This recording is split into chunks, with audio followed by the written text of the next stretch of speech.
You're listening to the New Old Heads podcast, shot live every Tuesday at twitch.tv/newoldheads and released every Thursday at noon via bringingdowntheband.com. The show is brought to you by Coleman Dental, Indie CD and Vinyl. Support the show directly by becoming a member at patreon.com/newoldheads. You're now tuned in to the New Old Heads podcast. I am Major 7th. The brothers are in the building, starting off with my man Jay Moore. How are you, sir? Doing well, you know. I'm the Gap like Banana Republic and Old Navy. They can't fade me. My guy, my man Longevity. How are you, sir? Doing all right, man. How you doing? It tickled you a little bit, huh? Yeah. Just a tad, okay. And we're going to leave that alone. My man DJ J did. What's happening, man? Salutations. Everything good, bro? Yes, sir. Tribe sweater is fresh, my boy. I have to pay homage, You know, I ain't no hater. I tell the truth when the truth need to be told. I don't know if you're not a hater. It's just this. I'm not a hater. Yeah. This specific situation. I'm not a hater. I tell the truth when the truth need to be told. They just became Hall of Fame inducted, right? Yes. Yep. Can I ask y'all a quick question? Mm-hmm. Sure. How do y'all feel about Tribe being in? It's just like all the great hip hop acts being inducted into the Rock and Roll Hall of Fame. Same I've always felt. Same you've always felt, which is. I think. Is it special or is it just like okay? I think it's special. I mean, but at the same time, like, they keep harping on the word rock and roll. It should just be the Modern Music Hall of Fame. Like, you know, because there are people who are be like, that's not rock music. I'm like, just calm the F down. Technically, it is called the Rock and Roll Music Hall. Yeah, I know, but you know what? The Temptations, would you consider that rock and roll? No. Okay, well, they're in there too. And like, I don't think there was all this hand wringing, you know, because, you know, a lot of people, you know, there is a straight line you can draw maybe from rock, that early rock, into the Temptations. And it's harder to draw that line into the hip hop groups that have been inducted. But I genuinely think this is really just about modern music and people who've made a contribution. Now, I realize there are people who just haven't been made it. And like I said, there are people who groups. I said some controversial things about a group I don't think should be in. For sure. I'm glad they're there because of I'll just say it, NWA. The tree of NWA is Hall of Fame worthy. Yeah. The group, Can't ignore the tree, though. It's cap. We ain't even gonna get into that conversation. We're not gonna get into it. Because that's cap. Put the records on the table. That just so happened to happen when I wasn't here, so I wasn't able to be a part of that conversation. I remember. So I'll just leave it at that. Put the records on the table, everyone. Came back very frustrated. Mm-hmm. I do remember that. Mm-hmm. Yeah. But I can put Tribe's records on the table. Yeah. I mean, at the root of people being upset of certain artists being inducted into the Rock and Roll Hall of Fame, I mean, it literally roots in racism. Yeah. Yeah. Because, I mean, at the end of the day, that's exactly what it is. Regardless of where the history of rock and roll started, we know that, but we know who took it and ran with it and did, you know what I'm saying, their thing with it as well. So essentially, it's almost like they want to hold it hostage. So anything that has to do with rock and roll means it's supposed to be rock and rolls. You know what I'm saying? Now, do you think it's racism, or do you think it's more in when people say, hey, they're either not singers or they're not playing instruments? No. I think that's where the hand ring, you know, because when the Temptations made it, I don't think there are a whole bunch of people who played guitars who are upset that the Temptations were in the Rock and Roll Hall of Fame. But none of the Temptations were playing the instruments. Right. But at the same time, like, these are, you know, when the whole idea of these are original songs that are being, you know, I think it's a I layered conversation. see where you're going, because that's a place where musicianship, skill level, talent is at a premium. The Temptations, they may not have played. First of all of them could dabble, from what I've understood and read, but they're super talented, all of them, like extremely talented musicians. So I think maybe that comes into play, because the snobbing you says, well, the Rock and Roll Hall of Fame, you should be able to do this and should be able to do that and do this. So I guess I see where you're coming from. I think that might have a little part of it, but what Terry said in the original point, that's at the top, and then we can kind of go down from there, in my opinion. Okay. But they're in there, so who cares? We talked about it a bazillion times on the show, but it's like, you know, I don't need the validation from the Rock and Roll Hall of Fame to appreciate Tribe's greatness. That's all. That part. Yeah. That's it. That's all. I'm not mad at that. Well, shout out to them regardless. I'm happy for them. And so Dr. Dre is saying that albums should have one producer, or he prefers that albums have one producer for the entire project.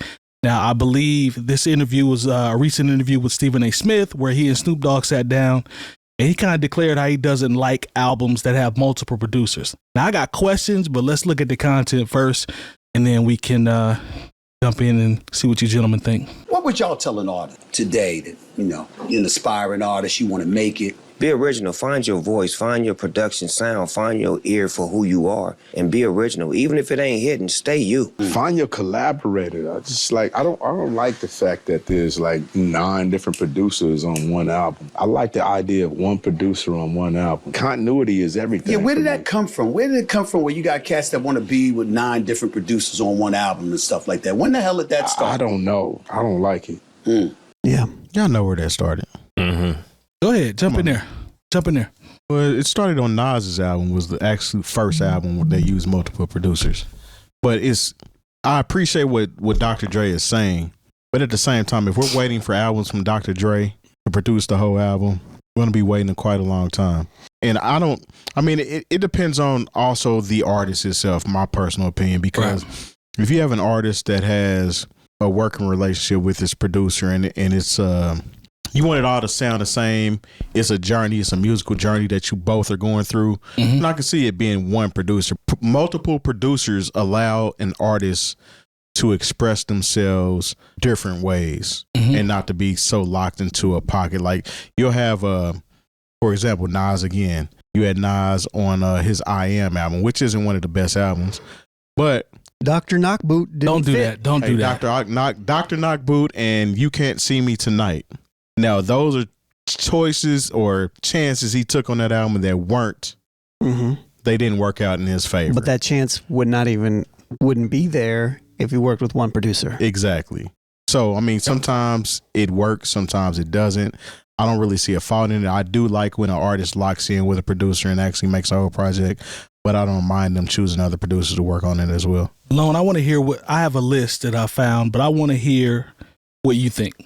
And being a producer and you've been a part of both. Yeah. I again, as a producer who primarily works with one artist on projects, I prefer that as well because I feel like the continuity is just more there. A lot of it has to do with collaboration too, and just the relationships that you have with the person that you're working with. And I think it's less about how many names are on something as long as the group that's a part of it is locked in, right? So I think the conversation comes down to one producer because it's a lot easier for one artist and one producer to become locked in together as you're creating something. Right. But if you think of like a Kendrick album, he's got multiple producers, but they're all locked in. If you think about like the Mac Miller records when they would go somewhere, or a Kanye West album when he would go somewhere and he would bring all his people and they would work on something together even, regardless of if I even think that it still fits that mold.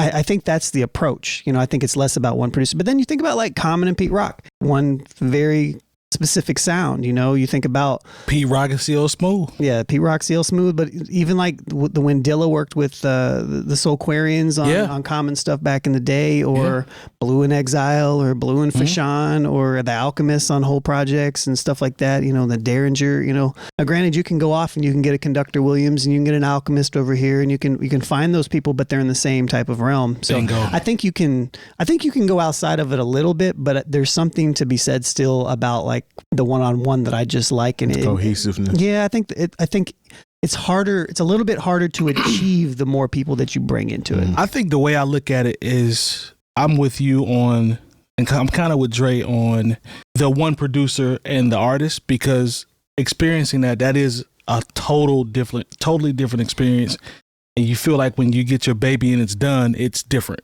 because we've worked through this together. Concepts, artwork, arrangement, track listing, all that. So being a part of that that's special for sure. But I've also been a part of great records where the artist says, okay, so I'm trying to get to 11 or 12, but I need 2 from you for this. This is what I came to you for. I love being that person to be able to come in and close and say, hey, you needed me for these 2 to make sure that the album sounds like it does. For sure. I love being in that position because I know, to Lone's point about the locked in part, the other producers have done what they were supposed to do. So when I hear the other records, I'm like, yeah, I see why you came. Let's go ahead and fill these holes. So it's kind of goes both ways.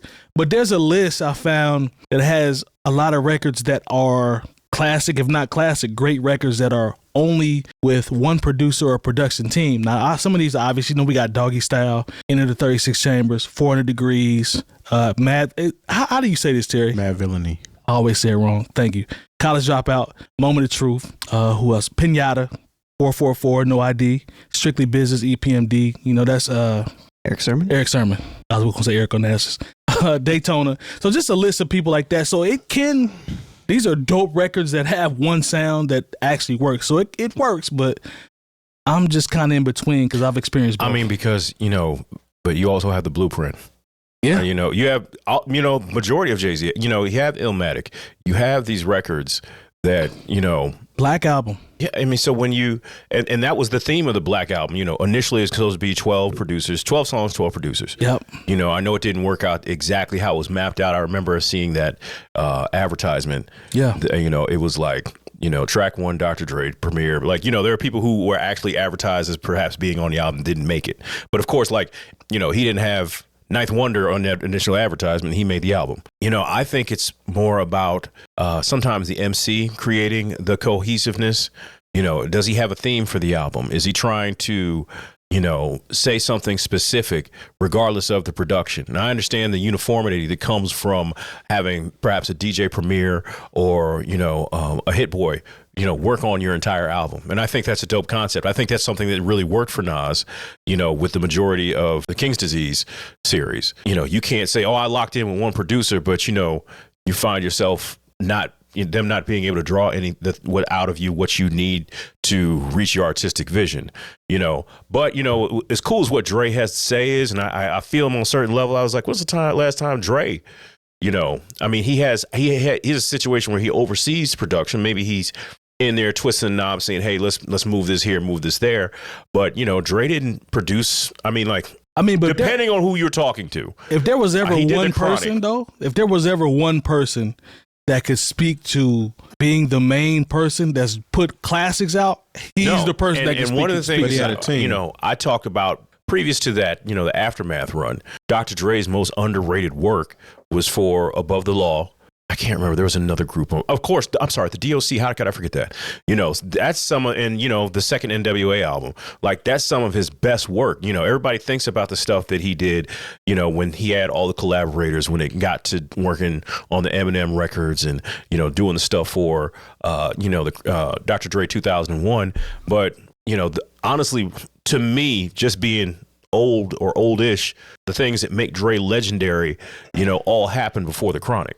And those are the things that he did. I mean, Yellow was there. I'm not taking any credit away from him, but of course, it's kind of a unified vision, things that he did with Yellow. He spoke to it in his interview. He did mention, he was like, when they asked, what advice would you give?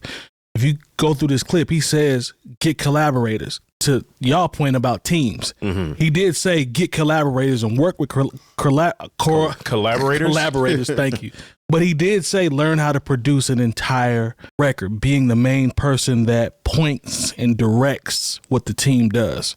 Yeah, you can still be that person with the team and still be credited as the producer. Yeah, no, and with that and knowing how, the stuff, done with Mailman and, even Scott Storch. Yeah. But you can tell Dr. Dre is all over that. Yeah. I liked those albums, but even before we talk about Illmatic, but there was always Battle Cat, Marley Marl, Wick, the people who did those early LL records. Bomb Squad. There was more than one. Bomb Squad. Well, they would do the entire Public Enemy record. Yeah. Mm-hmm. But they also stepped out. Like at one point, they were working on Public Enemies, like The Enemy Strikes Back, Ice Cube, and Belle Biv DeVoe all at the same time. Yeah. So, I mean, it says something like that makes them more underrated and, and very influential all at the same time. Can you make an argument that albums that are made by one producer are better cohesive projects than albums that are made without one? I mean, essentially that would be subjective, right? Yeah, it would be. Because, I mean, we have classic albums that have one producer or one production team, and then you have a Good Kid, Mad City, which isn't one producer. I mean, he works with, see, this is the difference with Kendrick. He works with actual musicians. So Terrence Martin and his crew of Thundercat, all them. Yeah, all of them. So as far as style wise, it sounds cohesive. but it's not one producer. Soundwave is a big part of that too, though, because Dahi, yeah, they are the anchors of that. And then to Terry's point, the rest of those guys come in and just take it to the next level. It is subjective, but that is a damn good question because we got evidence on both. We got evidence on both sides. Shout out to the legend 50 Cent, who has a Las Vegas residency in the works that appears to be happening. Now at 49, I think this is dope because he a whole legend out here, and he about to be working in Vegas on some Celine Dion, Belle Biv DeVoe type stuff. So, and we actually talked about this. Belle hasn't made it yet. They have one out there. New Edition does. New Edition, I'm sorry. Same thing. Same group. No, that's fine. They're part of it. It's so much easier for the artist, for the audience to come to you than to move around and come to them. Yeah. And the way Vegas is now, maybe 10 years ago, I'd have been like, nah, this is not going to work. Yeah. But now the people who enjoy 50 are the people who have those corporate situations going on. They got the money to say, hey, I'm going to go there on a weekend. Same way like people go, I'm going to go see the Raiders. I'm going to go see 50 Cent. Tickets crazy. I don't even think it would be crazy. I think because those arenas are smaller than, say, if you were going to do like a Verizon, Deer Creek, whatever they call it now. Yeah. You have a dedicated group of people who are like going to pay. It might be something where they package their hotel room, rental car, and 50 Cent tickets. That part. All that is bundled together. I mean, I was looking to go see New Edition out there until, but you have to buy 2 tickets. I was just going to go out and cat daddy around, by myself. Okay. But, right. but you got to buy 2 tickets. But I mean, it might be a situation like that. And plus, when you see the dates, when you see a New Year's Eve date, that's how you know they really get into the money out there.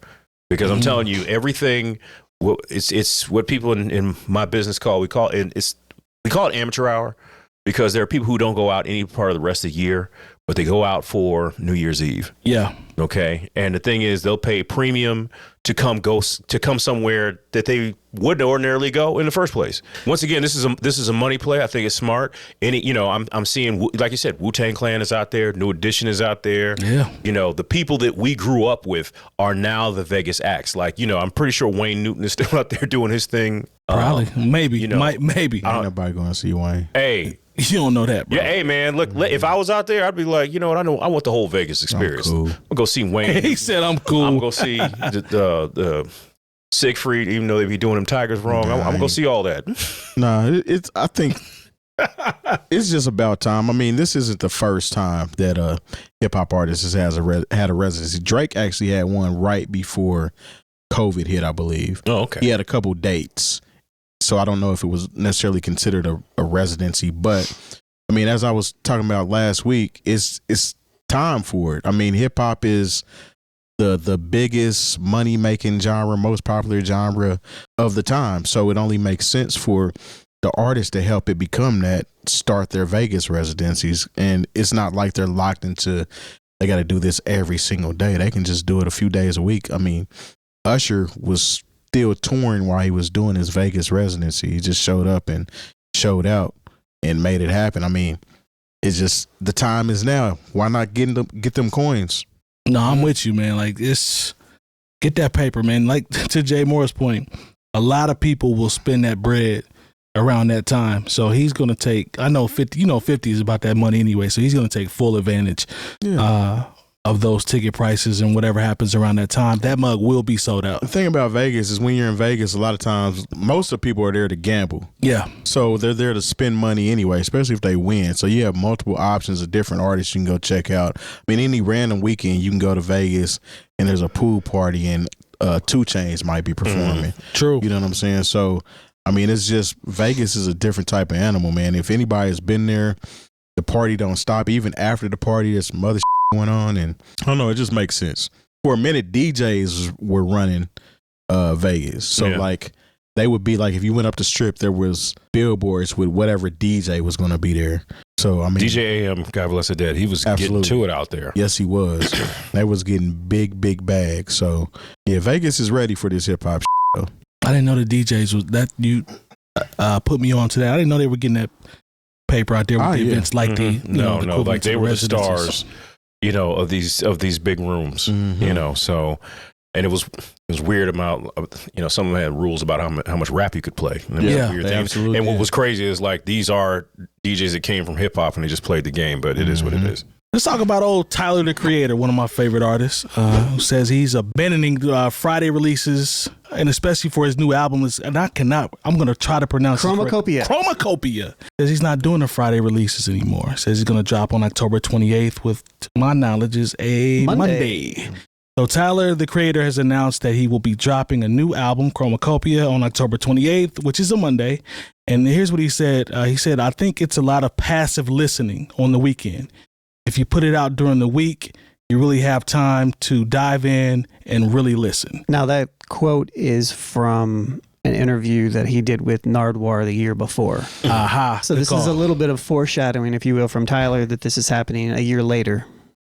So For sure. I think we should put music out again on Tuesdays instead of Fridays for some reasons. I know people think because of the weekend they could listen to stuff and streams go up, and the streaming people are like, oh, streams go up on the weekend, but I think it's a lot of passive listening, and people on the weekends, they want to chill and just hang out, so they're not really listening. But I think if you put it out during the week, man, that commute to work or that commute to school or just whatever that is, you really have that hour or 30 minutes in it to really dive in and really listen, because once that's over, you got to get to work, and I think when that time is shorter, kind of like procrastination, you get more done, even with listening. And to work on an album for so long and put so much energy to it, and for it to be released at midnight, and I'm talking about America because this is where for it to be released at midnight just seems so disrespectful. Like, people are asleep on the East Coast for the most part, and people are going to sleep on the West, and that's when you decide to release music. Like, I think it coming out in the morning would just make more sense.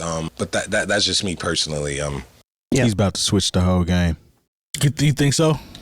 Yeah. And the reason being, we're in an age now where the artists can do whatever they want to do. Right. It's true. So everybody is just following suit by releasing their albums and releases on Fridays. We've had some other artists release some stuff throughout the week as well. But for him, yeah, there you go. For him to pretty much go back to the Tuesday thing, because I always loved albums coming out on a Tuesday. Like, if you got it on a Friday, that means you got the early release. Yeah. And the record store just decided to sell it to you. But some about an album coming out on a Tuesday, like you said, in the morning, like I would literally go on like my lunch breaks and cop whatever I was going to get, ride back to work, listen to some of it, then get off work and listen to it all the way home. And that gave us time to digest what came out. Like, sometimes me and my buddies, we would buy different albums. So like, you buy this album, I'm gonna buy this album. We gonna meet up, we gonna roll up, and we gonna listen to everything that we just bought on a Tuesday night. What a time. You know what I'm saying? And then by the weekend, you've already decided if you really like this album or what works on the weekend to go out and do whatever you want to do with. So, I mean, it makes sense. And Tyler is just at the top of the game and is able to be influential in that matter. That's why I said this is about to change the game, in my personal opinion. Yeah, we've been talking about this for a long time. Specifically, how Tuesdays are way better still to this day. And he literally highlighted everything that we've talked about. Yes. Right here in this clip. And I know I've talked to other DJs to where it's frustrating to have to stay up till midnight Eastern Standard Time to get an album. And then you're trying to, like I said, you may not be up. You might be at your Thursday night gig, and then, so you want to ride home in silence. You can't really get into what this is, and you might have something to do during the day. So, sometimes I see people trying to, pull stuff off of things like before they're about to go on Friday or Saturday night. If let's just say it's a uniform time Tuesdays at 4 p.m. As soon as the stock market closes, that's when we're putting out all the albums. And it gives people a chance, like it would be that thing, like you said, almost to look forward to when I remember getting out of school and going to Sound Warehouse on Manchester Road and buying Doggy Style. Yeah. And riding around to it. If I knew I had that to look forward to if I'm a kid, it would give you kind of that same feeling, but also it gives DJs time to see what songs they're going to break in the club and gives them time to sit with it and see what they can mix it with and see if they're going to bring it in, because maybe the energy's there for this artist in this particular song, maybe it's not, you know what I'm saying, but it gives you time to figure out how you're going to take those risks on Friday and Saturday night, because a lot of times now if you don't get to it, your new hot record is not going to get dropped until the next Friday and Saturday night. Exactly. And then to your point too, the patrons at the club have had a chance to live with that album as well. So now we're on the same vibe as far as what albums or what songs worked off that album. So I know what to play, and y'all are going to feel it immediately because you've had days to listen to it versus you might not have heard it either. And then I drop it on Friday night or Saturday night, and now this is this new song in the club that you're not used to. You know how that people are fickle. Yeah. If a song isn't deemed the by somebody else, essentially, then it might be tight or it might be whack last week. And then after a week's been on and it's made its little rounds on social media or whatnot, the same song you can play in the club and then it goes off. You know, because that first week where you know when you drop something in the club, you know, and you're gonna want people to run up to be like, "Yo, what's that?" You know, and plus this is once again let's get into the capitalism bag. You're going to want people to be able to identify that song for your SoundScan. Exactly. You know, I mean, for whatever SoundScan means now, considering nobody sells anything.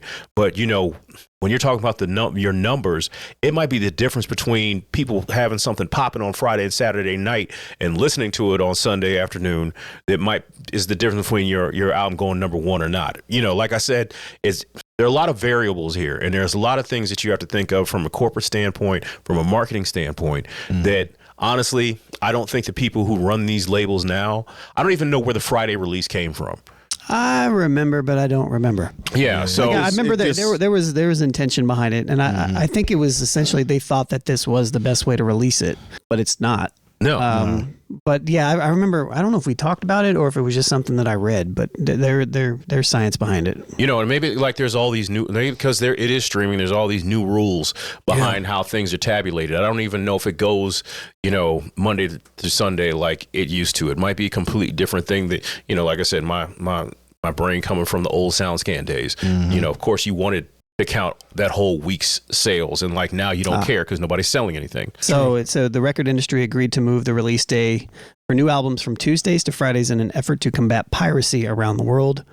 There was a time when music fans would go into a record store and actually buy a CD or album. I don't know the more details on that, but I'm guessing it probably had something to do because this happened in the early 2000s, right? Did it? Yeah. I don't remember that. I think it's early 2000s. You know, I think I was probably still in college. Okay, but if that's the concern, there's no piracy anymore because everybody gets everything at the same time. Everybody. Nobody's paying for anything anyway. Game now. Yeah. So move it back to Tuesday, yo. Or just drop whenever you feel. Don't drop everything on Friday. Like it almost pigeonholes you because, like, say 5 albums came out Friday that I want to listen to. I'm probably only going to listen to one. You know what I'm saying? Am I going to get to all 5 of those CDs or releases before the weekend is over? Probably not. If I have Tuesday when they come out, I can check this out. Again, somebody else could have had another release, but hey, did you check out this one? This one's actually pretty good. You should run it. It gives you time to live with these albums. Something about the weekend to me symbolizes like the finale, the finality. So if I didn't get to listen to it during the weekend, I'm probably not going to listen to it for some reason. Till the week comes back around. That just around. might be my psychological situation going on. I'm probably not going to listen to it until later. And then versus somebody hitting you up on Tuesday and being like, if you listen to the other one, then your response naturally is going to be, nah, but I'll get to it this week. Yeah, I'm going to get to it. Yeah. I don't know. And maybe I'm just partial to Tuesday releases because I really enjoy the Tuesday release. That's probably why we record our show on Tuesday because it's like the universal music day for me. I mean, I think it was just the day that we could all meet. I'm adding more to it. Yeah, but put a little more sauce on it. Here's a Vox article from 2015 that says you can blame Beyonce for it. And the first sentence is, why were albums released on Tuesdays? There's literally no good reason for albums to be released on Tuesdays. And it's like, well, that didn't age very well. Because apparently in the UK, they released on Mondays and we were Tuesdays. So apparently this changed in 2013 or 14. I thought it was earlier than that. I don't know. Maybe this is just conflicting information from this, but whatever. But I mean, by that time, like they talked about piracy, so we were able to listen to it before then. Then you have streaming services. True. Yeah. True. And plus, look. Yeah, global release day went into effect on July 10th, 2015. Wow. Maybe that does have something to do with streaming tripping because, you know, if we get it at, you know, like it just doesn't come out at 12 Eastern Standard Time, 11, 10, 9 as you move across the country. Like wherever you are, it comes out at 12 o'clock then. Yeah, so if you have a VPN, you can actually grab albums earlier than. I've heard plenty of people do that. Yeah, so if you want to be ahead of the game as a DJ, get you a VPN and go, go get New that Zealand. get that New Zealand drop. That's too much sauce, man. Too much sauce. But yeah. Well, shout out to Tyler, man. Good luck with the release, and I'm going to monitor this because Terry might be right yet again with the wave change. What can I we'll say, see. man? I mean, listen, you're killing them right now, bro. Thanks to our partners. Dr. Coleman of Coleman Dental is our go-to dentist. He's a longtime Indianapolis arts and music supporter located right in Broad Ripple. Our good friends at Indie CD and Vinyl operate one of the best record stores in North America. Shop new and used in their site or visit them in person. And the best way to support the New Old Heads is to visit our Patreon and become a member. All details on newoldheads.com. So I was browsing Facebook last week, and I randomly, just when I popped on there, you know how they never show you anybody that you follow or anything like that. I don't actually follow Method Man on Facebook, but a post popped up in regards to him and his take on remixes. And it was a very interesting take because it was very triggering to me because I don't agree with it at all. But I'll go ahead and just kind of share it now. So he goes, I don't know why this is a thing, but I hate the fact that people do these unauthorized remakes of records with fake collabs. This guy I asked a long time ago to take this trash down as it takes away views from the original content, and he still has yet to do so. Over 200 million views and not one penny to the creators. No one takes into account the time and effort it takes to even make these records, let alone these records put out into the public for someone to come and do half the work and get twice, if not quadruple, the views of the original content. Whatever happened to IP rights? Now, granted, I will pause real quick to say that he is referencing somebody who took 4 different verses from random songs and spliced them together to make their own song, but then also called it the same song as Method Man's original song. So I understand that aspect, but let me keep going here. So whenever I sample a record, I have to inform the original creators and ask for permission to do so. What makes YouTube any different? I am pretty sure you guys have seen a lot of these fake remixes, but a lot of people don't know they're fake. I've heard my voice on beats I would never rhyme to, and a lot of times the verses are off beat. This is what we call hack shit, and I don't respect it. The main culprits are South Central Channel, Golden Age of Hip Hop, and New York's Finest, to name a few. And the person responsible for this piece of work is DJ Scandalous. I love that. I actually reached out to make things right. My reply was to take he actually reached out to make things right. My reply was to take the video down. As you can see, the video was never taken down. He showed a picture of it. He informed me that he makes no money from the video. My reply is, then you should have no problem taking it down. But I guess it looks like he does. So I'll just leave this up here and let the fans be the judge. Am I wrong for standing up, or should I just sit down and shut the up? That's a weighted question. Isn't it? Because I personally kind of think he should sit down and shut the up. Really? All right, so to an extent, like to a very extent, for what he's describing, for what this person's doing, I understand what he's saying. But once he starts to dip into having issues with people remixing stuff and stuff being not official, that's what I have a problem with. Yeah, like the Scandalous, whatever his name is, pointed out, he's not making any financial gain off of this, but he is, in a sense, social currency. Exactly, he's social currency essentially, and he also has his production or whatever behind this remix of sorts. Doesn't this have but 200 million the thing about it is with Meth, I understand where he's coming from, because he's saying he's using his intellectual property in a way that he doesn't like. Yes. He's saying or just didn't approve of. I would never I would never rap over anything like this. This is an unofficial remix. But you guys as producers will take the acapella of songs and put your own spin on it. You're not making anything monetarily on it necessarily, but it is showing your particular style, and you putting your sauce on it essentially. Right. And I don't see anything wrong with that. But as an artist, I can kind of see where he's coming from if it's something that he doesn't necessarily believe in. I think what he's describing, I understand where he's coming from with the mashup, grabbing random verses, putting a beat under it, and then splicing video together to go with it to make it fake act like it goes together. Yes. I understand that. Yeah. That's some if we being honest. And I understand. And that. as I look at this, like the description that the screenshot that he has right here, it says Method Man, Tupac, Ice Cube, Freddie Gibbs built for this HD music video. If you go to that link right now, and I can actually probably pull it. Well, I will in a second, or maybe I'll just throw it on the screen. If you go there now, it actually says DJ Scandalous Remix. It didn't say that before. Before it was like playing like it was like the original, and this is where it came from. A lot of people, and that is scandalous. That is it's misleading. It's very misleading to try to play the algorithm in that aspect. So I can agree with them to a degree for that. Yeah, that's the thing about this stuff is, and we're figuring that out too. We've been trying to figure it out. I feel like as long as it's not something that's being shared from this artist, whoever this artist is affiliated with, the one that's watching it or consuming it should automatically know that this is an official thing. You would think. Right. Yeah, you would think. Like when I watched this, I listened to it, I was like, okay, Ice Cube's verse is obviously something from the 90s. Yeah. Freddie Gibbs is a chorus from some random thing. Method Man's verse sounds good on it. Eazy-E's part sounds weird. Like it doesn't even sound good. Like think about that. It wasn't even like put together very good. These artists all together on one track. Yep. I mean, it's an easy Google Tupac's search. on it too. Yeah. There's an easy Google search behind that can tell whether this is that further makes this more corny.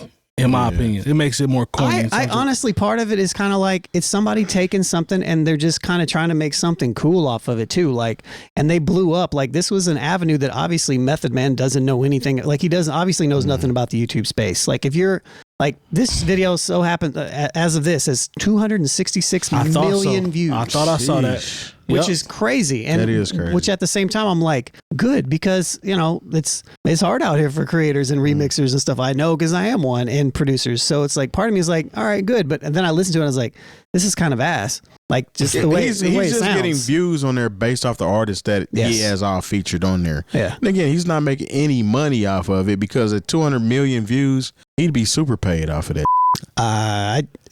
Here's why he's probably not making any money off of it is because of each one of these verses. And if you don't know this if you happen to watch this, it's like, because he also made the comment that he's never been paid for streaming, which I don't fully understand that. I don't know if you guys remember that comment. No, I saw that. Honestly, I've never gotten a streaming check. If Method Man's song, which I believe the original song built for this was off the Iron Fist soundtrack or something. It was like the Reza thing. I don't know. Mm-hmm.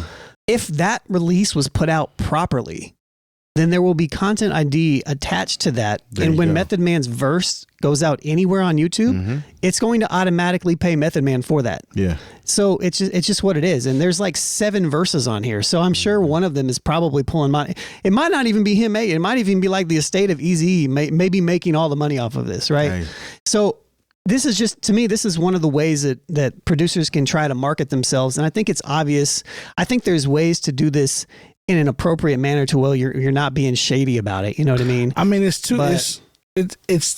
like we always talk about with remixes. One, make sure it's lined up properly, and it's done correctly. First and foremost, we've gone over that for years. Everything has to obviously be lined up and make sense.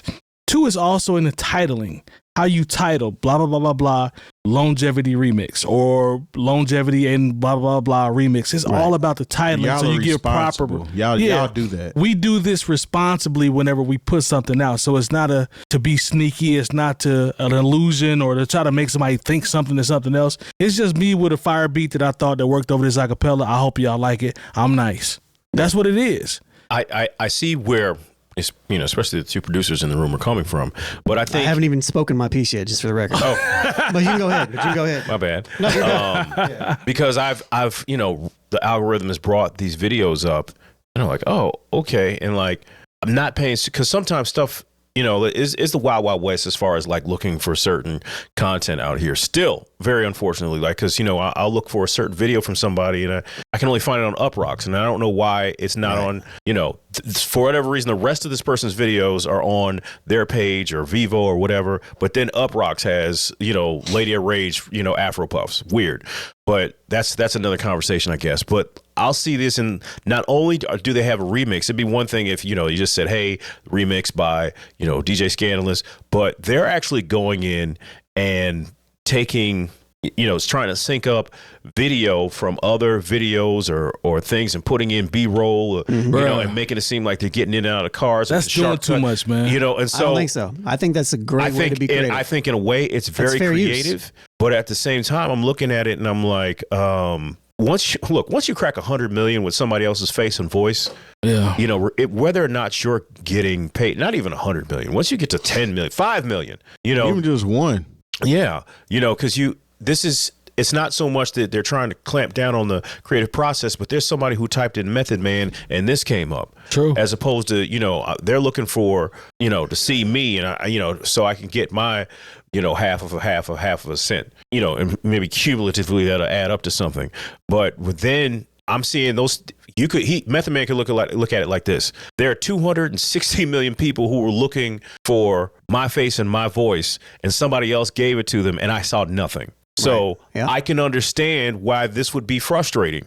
I shout out to the creators. I think it's a very creative thing that they do, because some of them are very good at putting these videos together where I'm like, oh, there's a new Tupac video, which, it doesn't even look janky. Like everything is very crispy. And, I can tell just because of, the little bit of video editing that I've done where I'm like, okay, that's not synced up correctly. But, sometimes I see official videos that aren't synced up correctly, because there's a lot of amateur video makers out here who aren't doing what they're supposed to do. And so when you're seeing all this stuff in one place, and I very much, like I said, it's hard because I'm on the creative sides, but at the same time, it's in a way when I saw my face and voice on Netflix and then nobody hollered me about it. Yeah, but okay, so here's where I'll draw the line, right? Okay. I feel like what this person did and what this person had tried to do was he legitimately went out and tried to you can't call a mashup of something you do the same as another artist's name. Here we go. That's the problem here, right? Here we go. So the very first name on this is Method Man,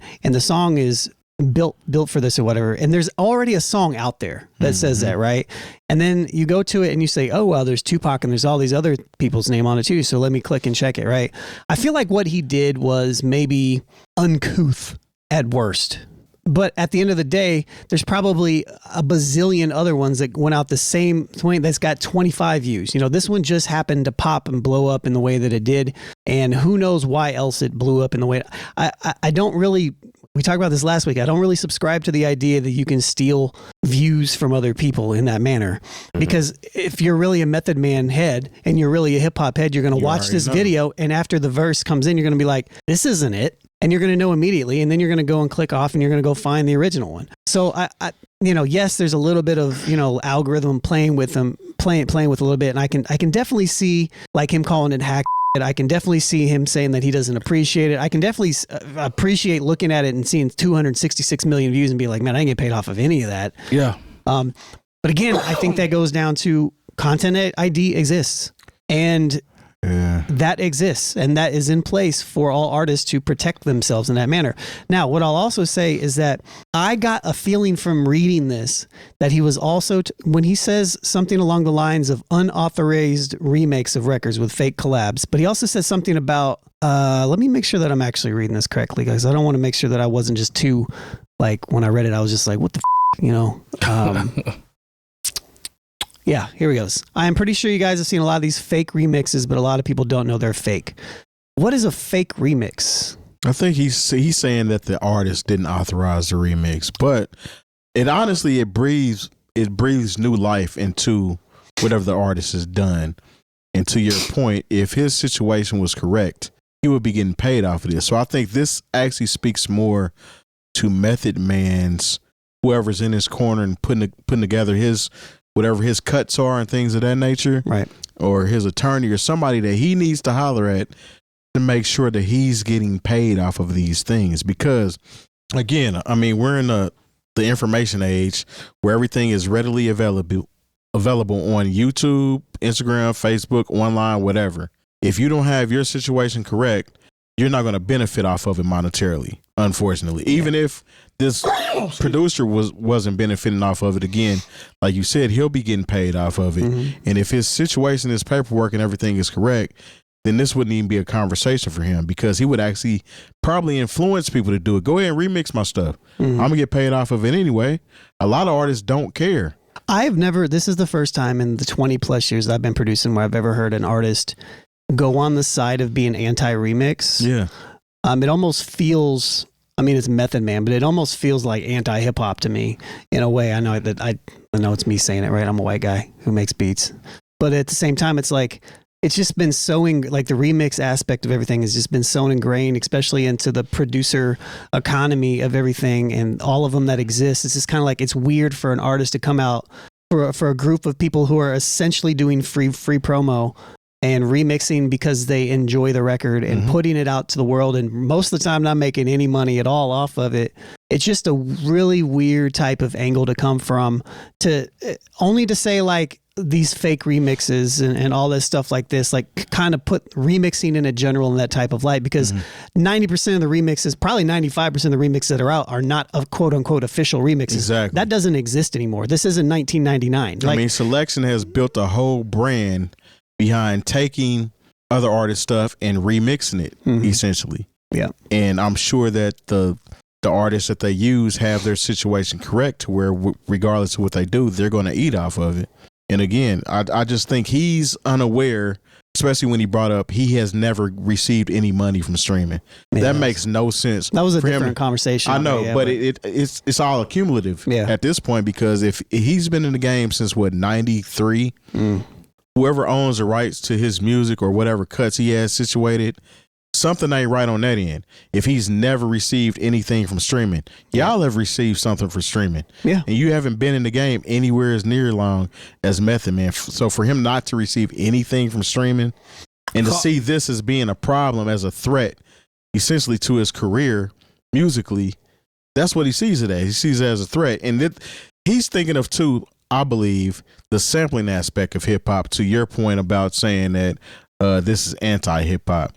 Sampling, they have to pay for sampling. Yeah. So he's saying, but not always. Not always. And that's not how it came. Exactly. That's not how it started. Right, because people find their ways, but essentially the ones that do know that I can't get away with this sample, I got to pay for it. For sure. If somebody's naming something the Method Man song, I mean, obviously you're using my voice. I'm essentially being sampled, and I need to be paid for it. I see what he's saying, but again, he needs to figure out why he's not getting paid. Call me crazy, but a lot of this is because I think he thinks this record is not good. He said it though. But what I'm saying is, I think a lot, I'm not going to say all of it, but when I heard him say or read him say, hearing me rap over some would never rap on, I think that bothers him. Because from a creative, artistic standpoint. Because I've seen plenty of people, every once in a while, I see some of the homies do some remixes, and every blue moon, you'll see the artist be like, yeah, that was dope. And you don't hear nothing from them. It wasn't about no streaming. It wasn't about the video. It wasn't about none of that. Because it's ingrained into the culture. It just is. Exactly. I just don't know. That's why it kind of just hit me funny. I mean, every single producer that I know that is any good at all has done remixes. 100%. It's like, I've got literally, and granted, this is personal to me because I have literally over 100 remixes out. You can go to my Bandcamp and check them, and you can buy them there if you want, and I'm not paying the artist for them. Wow. Or you can listen to them on YouTube, and it's scandalous. And I don't care. I don't care. He's savage. I don't care. Don't care. Go and buy my original work. That was just shout out to producers. I know it was. But like, if you listen to them, but you know what I don't do? I don't put them on streaming platforms. I don't put them out like they're official remixes. I throw them out on YouTube with my own custom videos that I just throw out there together. I put that it's my remix. I send where people can go and buy them, and then go. And if they want to, they can. If they don't, then they won't. And to me, I think that that's perfectly fine. And if you have a problem with that, I'm sorry. I'm going to still do it. First of all, yours are done better. Second of all, they're done creatively and they're in sync, and everything makes sense when you do it. I mean, I teach remixing, literally. It's not. Yours are just better, man. They're just better. I know. And let me say this too after you finish. But it's just, I could see an artist. I could see if you did a Method Man remix. I have a strong belief that his response to you would not be the same. Even if you had the same amount of views. I don't know, man. I feel like it'd be different. Not. To me, I feel like it'd be different. I've had artists that I've said, like Elzai, I've tagged Elzai, hit me up, he's like, yo, that's dope. Like, I've had artists hit me back and be like, yo, like, I appreciate what you're doing. You know what I mean? So that's why it's kind of weird, but if one takes, so say one of those takes off and the artist is then like, well, I need to be paid, or say somebody takes your voice or your song, I'm okay with it. He remixes it. I'm okay with it. At whatever stage of your career you're in. I'm okay with it. I'm okay with it because to me, the way that I look at it is like, if you take some of my old that wasn't doing numbers anyways, and you're giving me social currency on some stuff that I don't even think about anymore, I'm okay with that in that aspect. So, I look at it differently than what Jay mentioned when he looked at the podcast. I look at my creative works differently in that manner because I feel like remixing is just a part of the culture. Yeah, absolutely. But okay, like say if the artist, say this artist, your song is doing very well, your remix. The artist sees the money that you're generating off of this remix. Yeah. So then what do you do if somebody sends you a cease and desist or they want a piece of that income that you receive from that remix? Then I think that's a good problem to have. It is. Very good So problem like to if have. they come out and they be like, hey, I need some X amount of money, I'll be like, well, part of it, I wouldn't even be mad at that. I've always looked at this as one of those things like that is a good problem. You can sue me for what amount that I made, but one, I don't make enough money off any of these remixes anyways. Like I give them away for free.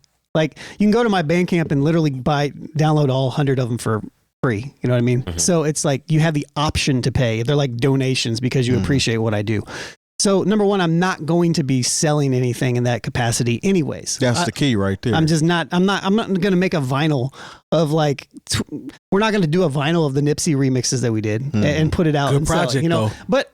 But personally, I don't have a problem with producers that do that anyways, because they are crafting some new stuff out of it. Granted, I think you should probably get some estates involved to that degree if you are going to go that far. But I feel like there's like this subtle line that's balanced. And I feel like up until this point, it's never really been that big of an issue because the artist would just like not support it and it would just be fine. It would just live in their own world. And now it's like, oh, wow, it's kind of mainstream. 266 million is a lot. Yeah. Yeah.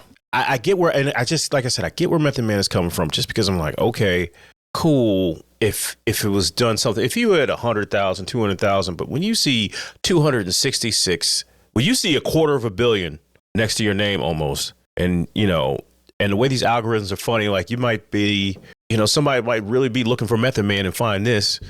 I don't know. Even if only a game. But even if only a tenth, you know, the people who were looking for Method Man ran into this video, then you're still talking about something that, you know, that might be a little upsetting.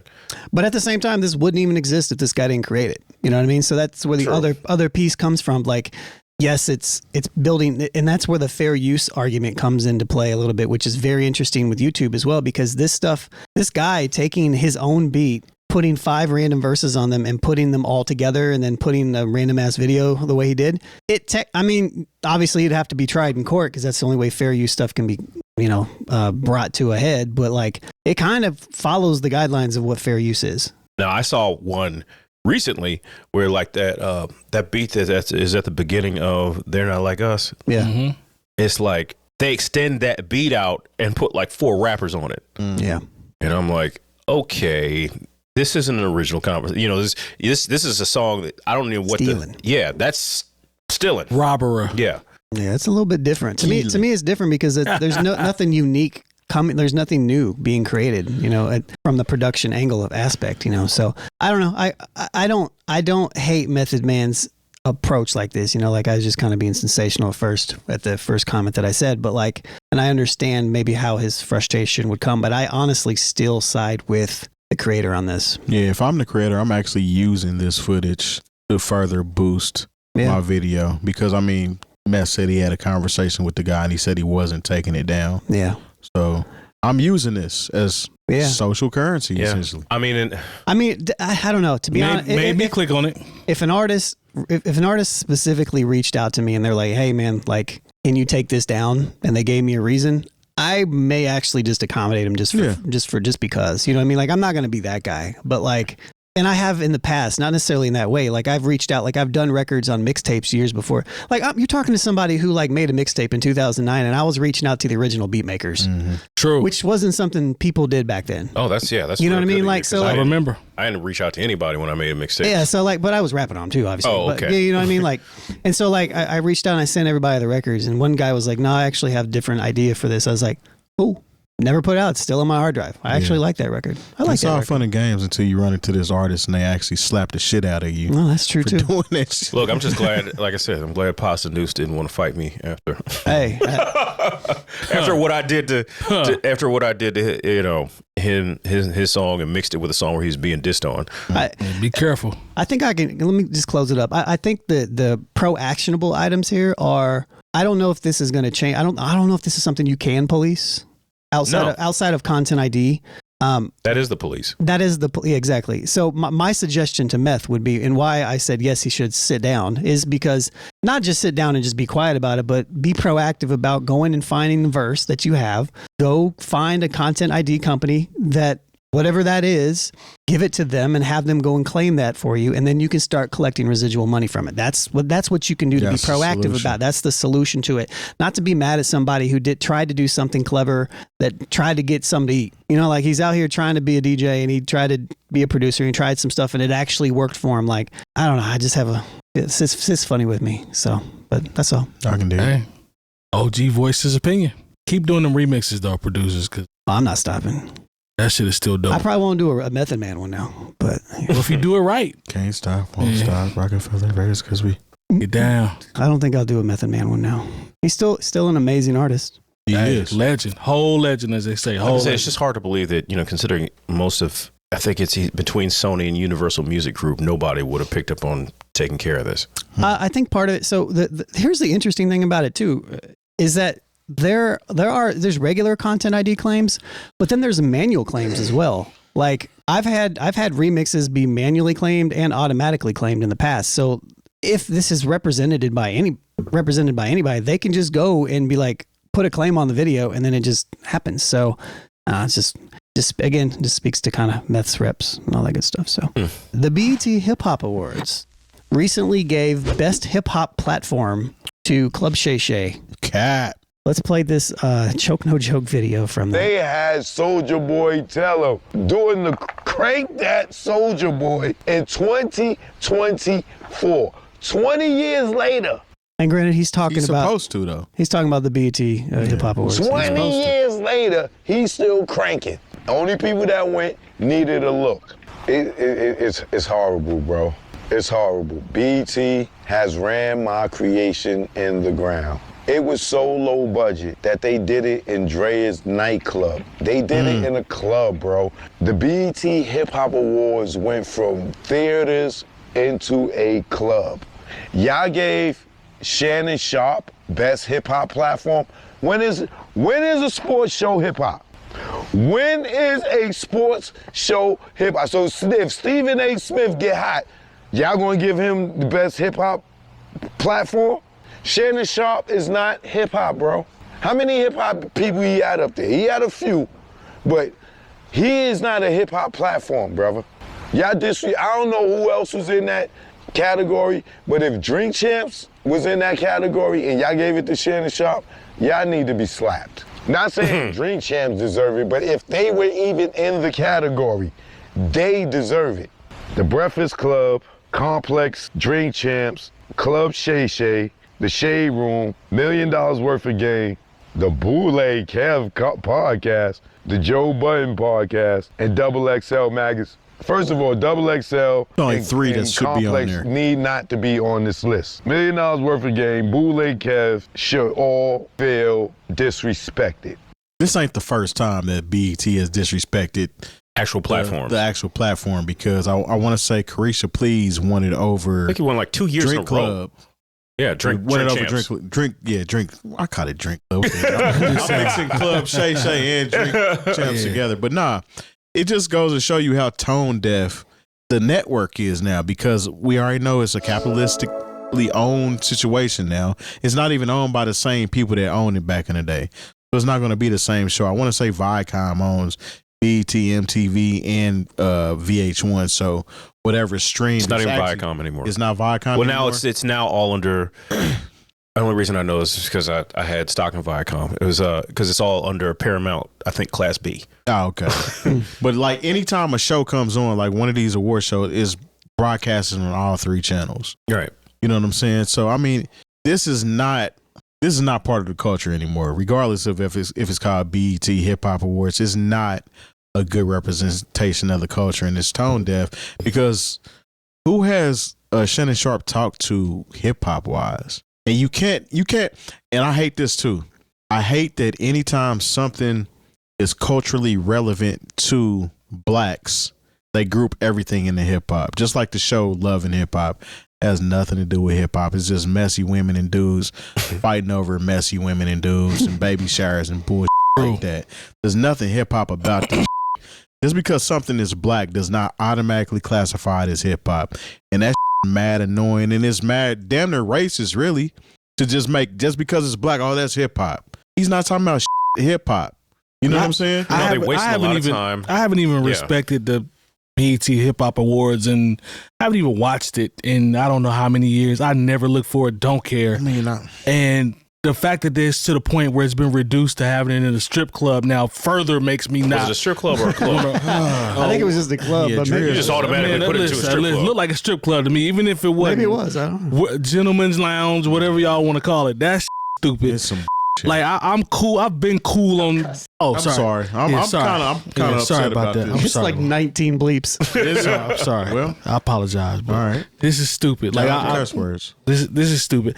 First of all, I'm pro Unc, but he's not a hip hop. He shouldn't even been in there. This shouldn't even be a conversation. Nah, it shouldn't be. I don't care if you got. He just had Fat Joe on there, so it's a hip hop podcast now. Yeah, Come but this on, was man. after he was given the award. But he's had rappers on there before. And it's still. I've never. Who is he Because talking I'm trying. Let me think. He's had rappers on there. I feel like he's had rappers on there He before. did sit down and talk to Glorilla.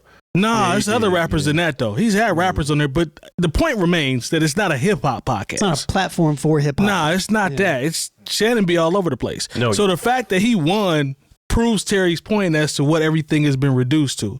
I always take stuff that Choke Don't Joke says with a grain of salt because he got to put him. He has to inject himself in there. They've taken my creation. Man, sit down with all that. I don't care about all that. The fact remains that. I mean, they did. Man, that's a whole nother conversation. No, but he be capping too. But that's neither here nor there. What I'm saying is he's right when he says that they should feel disrespected because there's only like 3 maybe legit ones out on that list. What y'all say? 3 or 4? I think it was about 3. And I'm not about 3. I'm not super familiar with Bootleg Kev, but I do know the Joe Budden, and $1 Million with the game. It should have been between and Drink Champs. I'm sorry, and I know for Bootleg Kev does his thing too. Yeah. I'm just not super familiar, but maybe it's because every time I turn on my YouTube, they're like, "Hey, want to watch Drink Champs?" I'm just like, "No, I don't subscribe." I watch the clips, when they come out, but it's like they be an algorithm heavy. Yeah, so somebody pushed the button on that. For sure. But I mean, it's not really too much more to say. No, Shannon shouldn't have got it. I doubt he was even there to accept the award. I didn't care about when that. I saw that, Kendrick ran the table, I was like, I know Kendrick's not there. E40 was there. Shout out to E40. Kendrick didn't have to pop out and show. Yeah. And at this point, he did say something that it was very kind of small in that clip. It was like, you can't get any. Nobody who really has a name is showing up to award shows, certain award shows anymore. Unless you need to look. If you don't have an album coming out right now, like I'm not going. I mean, who's going to Dria's nightclub anyway? Dria's, Why you say it Drea's. like that? I mean, because let's be honest here, man. If I'm somebody of importance, and of course, a lot of these artists deem themselves as important. They do. I mean, there's nothing wrong with that. You aren't showing up to a show. Like, once you get the invitation, you are cordially invited to the BET Hip Hop Awards at Drea's nightclub. I love how you read that. Is this a joke?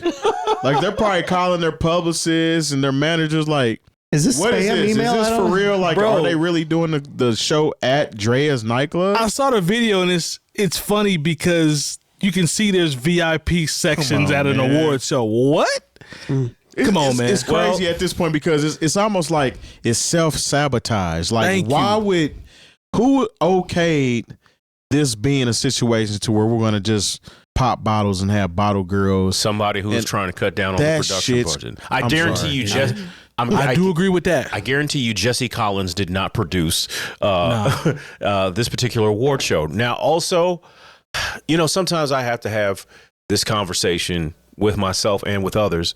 We're out of the demographic, guys. So when we see this, of course, it looks terrible. We are, but it also looks terrible, like you said. But it also looks is unredeeming almost, because it's like, why would you settle? It's like, we were up here at one point. Now just anything goes. Yeah, because that's where the music is right now. But then why did Kendrick win everything? And why did they have E40 there? That's a good point. You know what I mean? That's a good point. I mean, maybe they knew because they knew Kendrick wasn't going to come. Because if that narrative is consistent, Kendrick doesn't sweep. Yeah. He doesn't sweep. So it's almost like we're going to give you a little bit of meat and potatoes while we still in this gentleman's club. Yeah, but you know what I'm saying? But this is the thing, okay? They have to have, for any credibility to happen, they can't have Boss Man D-Lo beat Kendrick Lamar, but true. at the same time, look, man, we're only, the budgets are down. What these record companies can throw at us are down. Like, we got to save all our corporate sponsorships for the actual BET Awards. So we'll put on this show that there's a certain segment that's going to watch and react to on social media, regardless of where it is. So, if we're going to get the same impressions at Drea's nightclub that we would if we were at so-and-so theater, then why are we going to spend an extra $500,000 to put it in said theater? It's the same way we're like, okay, I could get Hype Williams to come direct my video and we could have all these incredible set pieces and pay, top-notch models to be in it, but we're going to get the same 5 to 10 million views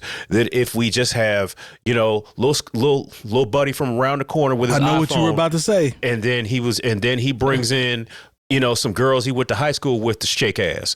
At least the optics look the same. Yeah, but the results are not going to be any different. So that's where I think, this is where this comes from, where if why would we put any extra effort into this if we're going to get the same result? And if we put it at some nightclub and we have bottle service and like I said, and being out of the demographic, I had to find out that it even happened on Twitter. I didn't know. It's the same thing where when I start going through my YouTube feed and it's like, oh, they do a tribute to St. Louis hip hop at the American Music Awards. I didn't know that because I think the Steelers were on Sunday Night Football. Yeah, but that's still on, regular TV, so to speak. So that's being broadcast. But that's more that speaks more to me about like these shows and how they're presented and when they're presented are outside of my demographic and what I would be into. Like if you're going to put something on at the same time as Sunday Night Football, you're not even trying to get me as a viewer. Nah, I just can't G for them doing it. Like if you're going to do it like that, then just don't do it at all. That's how I look at it. Yeah. Do you feel any type of way about Shannon Sharp just accepting it, not pulling a Macklemore? Because he's not, he can pull the same thing that a lot of rapper and hip hop artists do and saying they're not rappers. Well, you shouldn't be in a category anyway. He could be like, thanks for the award, but I'm not, this isn't me. Yeah. He should. Was he there? Shannon ain't going to no gentleman's club. No, but he made an IG post. The only reason I know this is because Shannon made an IG post like saying thanks for the nomination and the win. And I'm just like, he like, okay, but back to the real stuff. Yeah. He don't care nothing about that. He don't care about that. Somebody wrote that for him. If anybody should have got it, it'd be 520, which is on his network. Shout out to them. They do anything. Yep. Wait, no, they shouldn't. Wait. No, I'm saying if we're going to talk about somebody that's almost hip hop. Oh, yeah. They closer to the culture than what he's doing. 100%. All right. Let's keep it moving here. In a recent sit down with Don Will, which you can see on the screen if you're watching, Don Will's from the rap group Tanya Morgan. He now does some stuff with OK Player in this series. I think it's called the Almanac of Rap. But anyways, he sat down with Lupe Fiasco, and responded to a question about drill music in Chicago and what it was like to navigate that as a mentor educator. I thought this was a kind of a cool little talking point here. So play, please. I'm not letting my kids watch anything that shows violence at any capacity. I'm showing my kids hopeful, helpful, beautiful messaging. I'm going to surround them with that, right? I don't even want them listening to words in it, so they're gonna play the piano. I tell my kids some of the kids in my school, they aren't even in my class. I sit and they come to my office for whatever reason. Some of it's harsh, but some of it's like I keep it real because I'm not finna lie to them. Mm-hmm. Like, look, man, we don't need any more Marcus Garvey's. Like, we don't need any more balls to the wall, revolutionaries. We got enough of them, right? We don't need any more rappers. We super saturated, we good. What we need is you to be a physicist, and chemists, and engineers. That's what needs to be ad nauseum in the black community. We need folks who win Nobel Prizes ad nauseum repeatedly across time. And I need you to remember that as a student here, because you're on the pathway to do that. Stay in the lab and invent that thing. The hood. who this new gang chief just got out of prison and he doing an interview on such and such and you finna spend an hour. That. Spend an hour on YouTube how to study more accurately or just talk on nuclear physics or just do some other shit, right? So to know that that's not what was happening, the whole time what was being incubated was like kill more black people shit. But at 12, I remember Lil Mouse. Lil Mouse, yep. It's terrifying, right? Not because I was afraid, because I got more guns than y'all. Yeah, but just to see that that's what, like, we creating child soldiers, like that's the upset about seeing in the Congo, right? Kids running around with AK-47s. I had to come to terms with, I just had to get into my gangster and was like, this gangster, okay, cool. Just make sure that you don't, make sure y'all keep that shit in Inglewood, contained to y'all little gang piece, right? To y'all little beefs. Yeah. And eventually y'all gonna whack each other. Yeah, it hurts, but okay. But just don't up Lil Terry, who on his way to college or on his way to don't up Lil Terry. He right though, especially not Lil Terry though. Protect him. And as long as y'all protecting him, even when y'all whacking each other, cool. And some of them do that. So I'm like, look, we'll never let it touch this side, but I'm killing this I see him. I had to separate the music from the lyrics. And it was like, I had to appreciate this, but at a certain point I tapped out too. I was like, I can't keep listening to this. Yeah. He made very valid points. I love this. Oh, I love this. Yeah. I love everything about this. Being a former Chicago resident, he is absolutely correct. Being a person that used to work in Inglewood, he is absolutely correct. And this message is dope. I love the part about the physicists and the doctors and all that. Yes, we do not need any more rappers. Please, we don't. Thank you, Lupe, for saying this. And this is all from the frame of reference of them talking about how drill. Don Will asked him about drill music in Chicago and what it was like. And no more drill in his rappers. In his place in all of that. So, and drill has, as we have alluded to in previous episodes, we've done so many now. I don't know when this was, but we've talked about New York drill. We've talked about drill overseas. We've talked about all the variations of drill and some people understanding where it started from and some having no clue. But it was that powerful that it spread out everywhere. Lupe's message that he's saying to his students and just kids, or even what he talked about with his children, I'm 100% with that. 100% with everything that he's saying, because that movement was that powerful, and it's a whole bunch of ignorant stuff that came from it. So I love what he's saying. I think it's extremely dope, and it's just a dope message. I appreciate what he's saying from being a rapper or an MC, because generally in the hood, you only see people that are doing good or aspire to be hoopers, football players, rappers. You know what I'm saying? Those style jobs that are more the ways to vanity, get out. They're more vanity jobs at the end of the day. Yep. For him to be in a position to where he's a rapper and he's a teacher, and he's telling his students, these are the paths that you need to take in order to achieve and be something greater than anybody else in your lineage has ever been, makes a lot of sense, because these jobs and these careers that he's talking about, people don't even think about them. Like when you were in school, did anybody approach you or tell you about being a physicist or even being a doctor? They try to, I know back in my day, they would, I say back in my day like I'm old, but and whatnot. Yeah.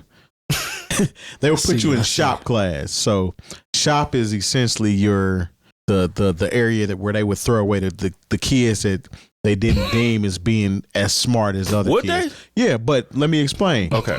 What was crazy about like that? I took shop. Yeah, I think everybody in there did. Yeah. I did But too. the thing about it is, the people that stayed and stuck with those shop classes and those style of electives had no student loans coming out of college. I mean, coming out of high school, because they elected to get in. Student loan coming out of high school. I know. Did I say student loans? Well, they didn't have student loans because they didn't go to college. Yeah, they there learned. we go. They learned these trades in high school, and they were able to take that and become like a journeyman or something like that without getting in debt. Those type of positions or those types of skills are life skills. Him talking about being a physicist, now you have to have a certain type of knowledge and brain capacity to even do that job. And these kids that he's talking to, I'm sure, are fairly capable of doing it. Yes, and that will be part. able to afford the schooling or have the grants and scholarships of that nature in order to get them through it. But my point being is him being somebody coaching these kids to do better and to strive to be more than just a musician or a drill rapper or a basketball player or something like that is very important, because if you never had anybody instill that in you, then it's just something that you're not thinking about.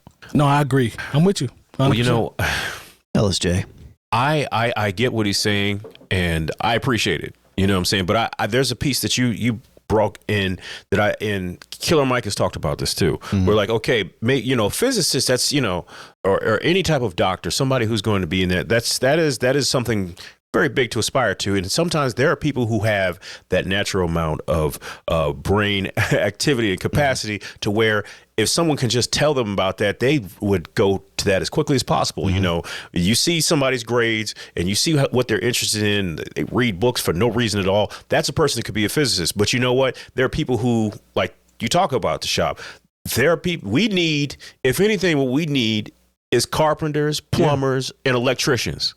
Those are the jobs that you can make good money at. Like I said, come forever. Out. Yes. You can do those jobs for a long time, and a lot longer. You could be a rapper or a producer or gangbang or whatever it is that, Lupe is trying to essentially steer people away from. But, I also see this, and I know it's a different perspective. I spoke about this, probably 150 shows ago when we were trying to talk about, financial literacy and trying to impart that on to people. And I said, and I'll repeat it again because maybe we got some new people who didn't hear that show 150 episodes, 200 ago, where I said the majority of black people in this country are not cool. Like, they're not gangbanging. They're not. They know they got to go to school. They know they got to get up and go to work. They know they got to take care of their kids in the best way they know how and the best way that they can. That is the reality. Like, so much of what has become black entertainment, like what we've talked about so many times before, is a fantasy. Being out on the block, popping bottles, standing on couches, riding clean. A lot of this stuff is really, it's aspirational, but it's unrealistic for the average black person who gets up. It's not even a fantasy though. But because most of the people in that situation they're in there because they have to be. They don't necessarily want to be in there. Now, the fantasy part is the making it out of that, or being, like Kanye said, most of the people he knew that was rock stars was dope men or dope boys because they had already. Right. But even when we talk about people who come from, the impoverished neighborhoods, somebody who's a teacher, somebody who, maybe you don't know an astrophysicist. I understand that. I grew up in the suburbs and don't know an astrophysicist. Mm-hmm. So that's something that's really a lot less attainable and accessible. But you knew somebody who might have sold insurance. A guy who, he might have ran a little corner store. Like, I think, like I said, and I hope this doesn't come off as conservative Republican Jay, but every black person in this country, it's sometimes a cop out. It's like, I didn't see anybody who was successful except for the dope man. And when I watched basketball on TV, and it's like, you saw people who were able to live, raise their families, and do the right thing.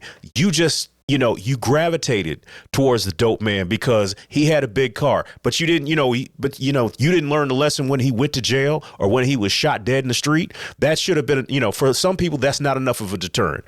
But all I know is, like I said, there are enough black people in this country who are teachers, doctors, lawyers. You see it on TV. Even everybody talk about, I see on. Maybe that's what you see in the neighborhood, but you see black, unless you just watch BET all day, or you just watch the worst. I don't even know what the programming is. Me neither. I don't even want to put it on BET.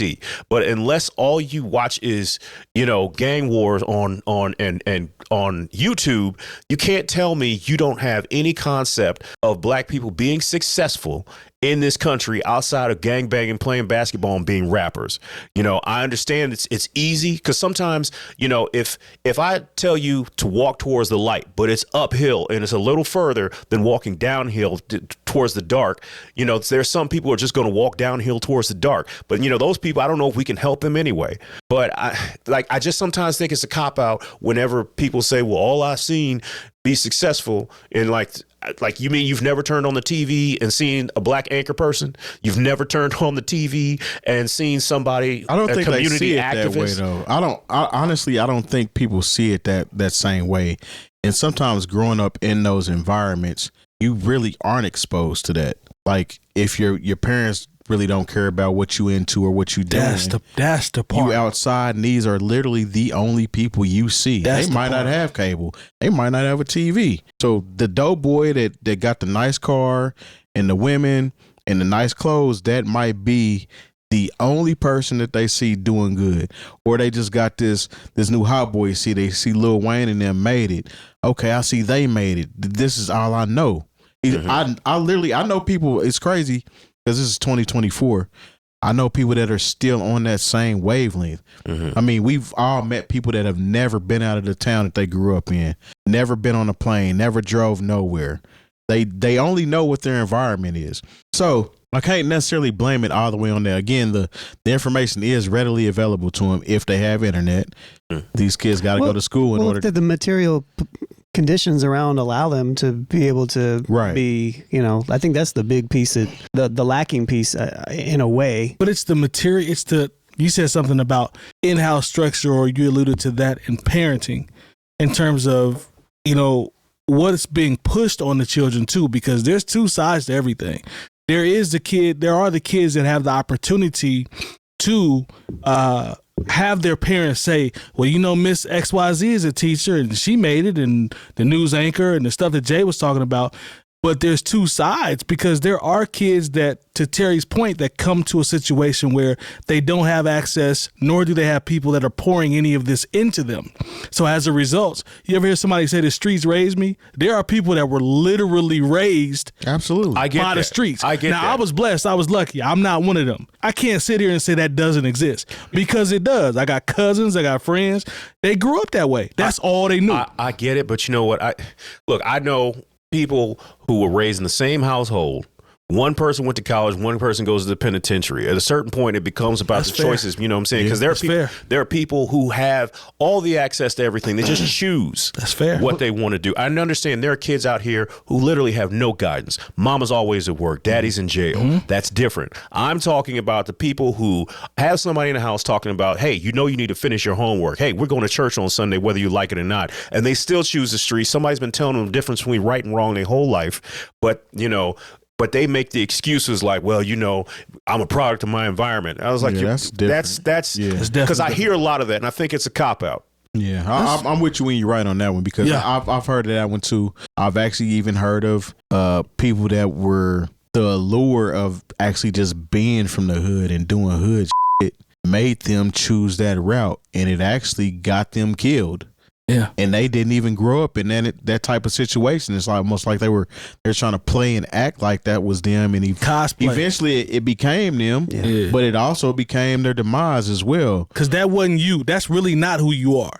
Right. And to Terry's point, that happens all the time. People want to. I know. People want to dabble into something that ain't got nothing to do with them. I knew a kid he would put on the Dickie suits and the t-shirts and whatnot, and it was like, your mother is not just a teacher; she's a principal. Come on, you know what I'm saying? Jack and Jill. Come on, you are not. And you know what? Cotillion and cotillion and all that. I know, but you know what?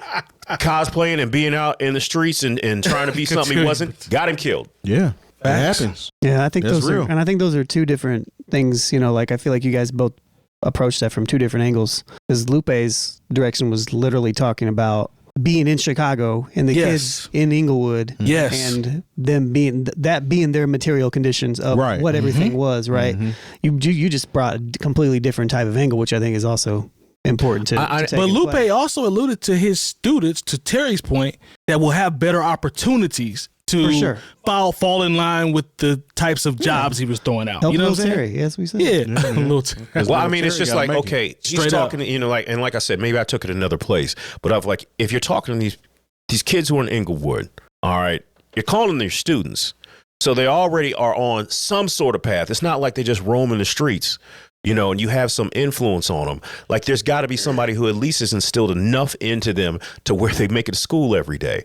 Like I said, I mean, it's hard because I see the condition, my black people. Sometimes it makes me angry, but then, and I get upset and sad. But at the same time, I realize that like it's the example I gave for when we talk about what we consider to be trash rappers. All right, we in a classroom, we spend so much time talking about for lack of a better term, the permanent underclass of black people in this country, and trying to point our finger and saying, oh, this is so terrible. And yes, it's got its issues, that there's this whole other group specifically of black children who are trying to do the right thing, and we don't pay no attention to them. Yeah. They become victims of their circumstances and their environment. I literally know people that were involved in like after school programs for these kids whose situation at home wasn't ideal. So they would go spend time at these after school programs with mentors that would try to help them kind of focus on what they should be doing. But when that's over, they still got to go home. So they go home to parents that ain't worth a damn, or an abuser, or, you know what I'm saying? It's crazy how the cycle continues, because yeah, they have these opportunities, but they're only involved in those opportunities for that small portion of the day. Then they still got to go back to that bull. Back to reality. You know what I'm saying? Back to their reality, unfortunately. Unfortunately, we talk about influence. Everything is an influence on you, whether you want to believe it or not. I mean, the music is an influence on you. How you interpret it and how you move with it, that's a different story. But if you have nothing else to grasp onto, that music is an influence. That's why he's trying to deter these kids from Inglewood over from this drill rap situation, because that's all they hear, this beat into their head all day. I just smoked a pack of such and such that is somebody that, you know what I'm saying, somebody else killed, and now we're smoking on this pack. I want to smoke on a pack of somebody too. That's how they see it. They see everything's a video game. It's not real until it becomes real. You know what I'm saying? So I don't know. I applaud him for doing that and setting kids up. And I don't want to take anything away from people doing trades, because I actually was leading toward trades are actually more important to me personally than shipping everybody off to college, because these trades are life skills that you develop. You have them for life, and you're not in debt, and it's evergreen content from a job point of view. You know what I'm saying? Yeah. Oh no, I that's real. Look, at this point, especially when you see how the cost of college has completely outpaced, the rate of inflation in this country, especially over the last 30 years. I see what it costs to go to where I went to college. I was like, wait a minute, this used to be a deal, but now, it's like, whoa, 40 G's, and this is on the low end. If you don't want to be a doctor, lawyer, accountant, engineer, aviator, whatever, outside of like maybe 5 or 10 professions, if you want to be a salesman, it's lucrative. There are things that you can do outside of having to get a 4-year degree to learn to be a salesman. I don't know, and that's just a real random example, but like I said, man, there are so many young black people who are struggling and doing the right thing, getting through school, and it's like we just pay so much attention to the knuckleheads that you would think, and those kids, they listen to the same music, they watch the same movies, and you know what, they graduate from high school and go on to do great things, but it's like we keep focusing on the little mouses and these child soldiers and weirdos that make it seem like that is the black community, and that's where we're stuck. And I'm tired of that narrative. But do you think that that narrative, not to drag this on, but like, tell me if I'm wrong. I feel like that type, like how you kind of address that a little bit, kind of pits it against those people specifically that fall into that circumstance, as opposed to the people that are preaching the narrative. Does that make sense? No. I think also this is about Chicago. Very specifically about Chicago, because I remember D.L. Hughley said, if I had to live in or go to the same Chicago that is in white people's imaginations, I wouldn't want to go there either. A lot of this started, I don't want to say started, but, because he could say, hey, that's the place where Barack Obama was from, and say, look how terrible it is. And then when you look at the actual statistics and numbers, I was like, Chicago is not as bad now as it was 25 years ago, And so I think it's a lot of painting of narratives, especially because the people who we seem to want to fear the most have a platform to where we see them on YouTube. They're out here, basically making documentaries of their foolishness. And so we think that is who the youth of Chicago are. Or people like academics. Yeah, that's what I was about to say. Shout out to academics. And, Adam 22 and people that see it as a capitalist way to exploit it. Both cornballs. So I mean, I don't know, man. Like it's a very layered conversation. I'm pretty sure we have made people from Chicago and outside of Chicago upset, or at least I know I have. But I just think I think it's a general conversation though. So I mean, yeah, I mean, I feel like I don't think anybody would take it a certain way, but it's important to know both sides of what's going on. You know what I'm saying? I think it's just a very nuanced conversation. I think you both spoke from different angles. I think it's both valid. You know, but like I said, I understand if people have watched the show and they know that I am not from anywhere near the hood, and I'm saying these things, but also where they might feel some type of way, and I would completely understand that. But like also, I have more faith, and I understand that, like I said, that the majority of black people in this country are not cool. And like, in fact, if you really want to make some money if Tyler Perry is a billionaire based off marketing, media, and entertainment to uncool black people, because there's really nothing cool about what he does. Yeah. But he's got $1 billion, you know, and the people who are trying to be cool are struggling to get 2 or 3. Yeah, I'll go even further to correct the narrative as far as fathers and parents being in the house, because I honestly, personally, I don't know any deadbeat dads, which is what was drilled into my head coming up, that the father's not in the house, they don't do this, they don't do that. My circle, everybody's Gucci as far as being a father is concerned. So, but that was the prevailing narrative of, if they wanted to put boys in the hood, there's no fathers. Furious was the only one there. Right. Menace to Society, where are the fathers? The dead are in jail. That was part of our pop culture, and unfortunately, it has formed the brains of people who should know better. And when you look at go through the Bureau of Labor Statistics, you realize that, the majority of men are they may not be married to, whether it be divorced, they were never married in the first time. Like, they're the most active fathers. There are people who want to run with that narrative, who hate when people bring that up, but it's just true. It is true. And it's almost like, as a culture and society, we've started to self-correct that narrative, as far as, not even that, I don't, like, say you came up like that, I wouldn't want my child to have to deal with that, because, you know what I'm saying, how it affected me. And I'm not speaking from experience necessarily, but I'm speaking from how I'm sure a lot of people seen it. Because I came from a single parent household.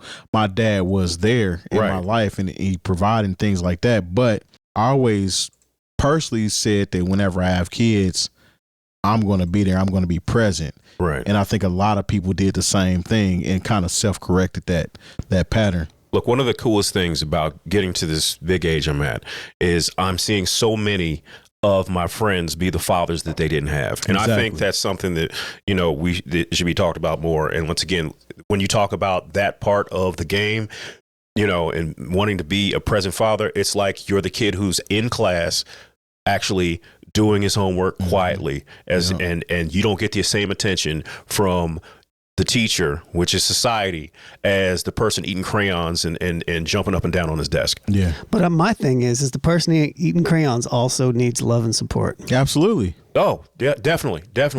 You're right. At the end of You're the right, day, because that still is somebody's issue. That's still somebody we got to deal with. At the end of the day, they still need it. And what typically happens is the people that eat crayons, they get overlooked by the system as not as good, and they get put in a classroom away from everybody else. And we all saw it. Up that ramp. We all saw it. But we all saw it. But you know what? It gets to a point where it's like, I cannot, like, trust me, having a mother as an educator, and many people can relate to this. It's like that kid might get in trouble every day.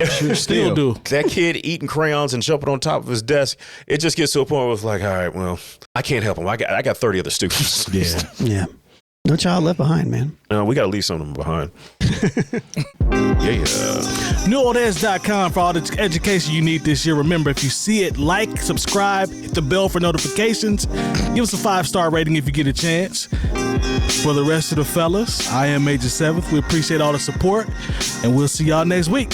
All right? Peace. You can breathe, bro. Breathe.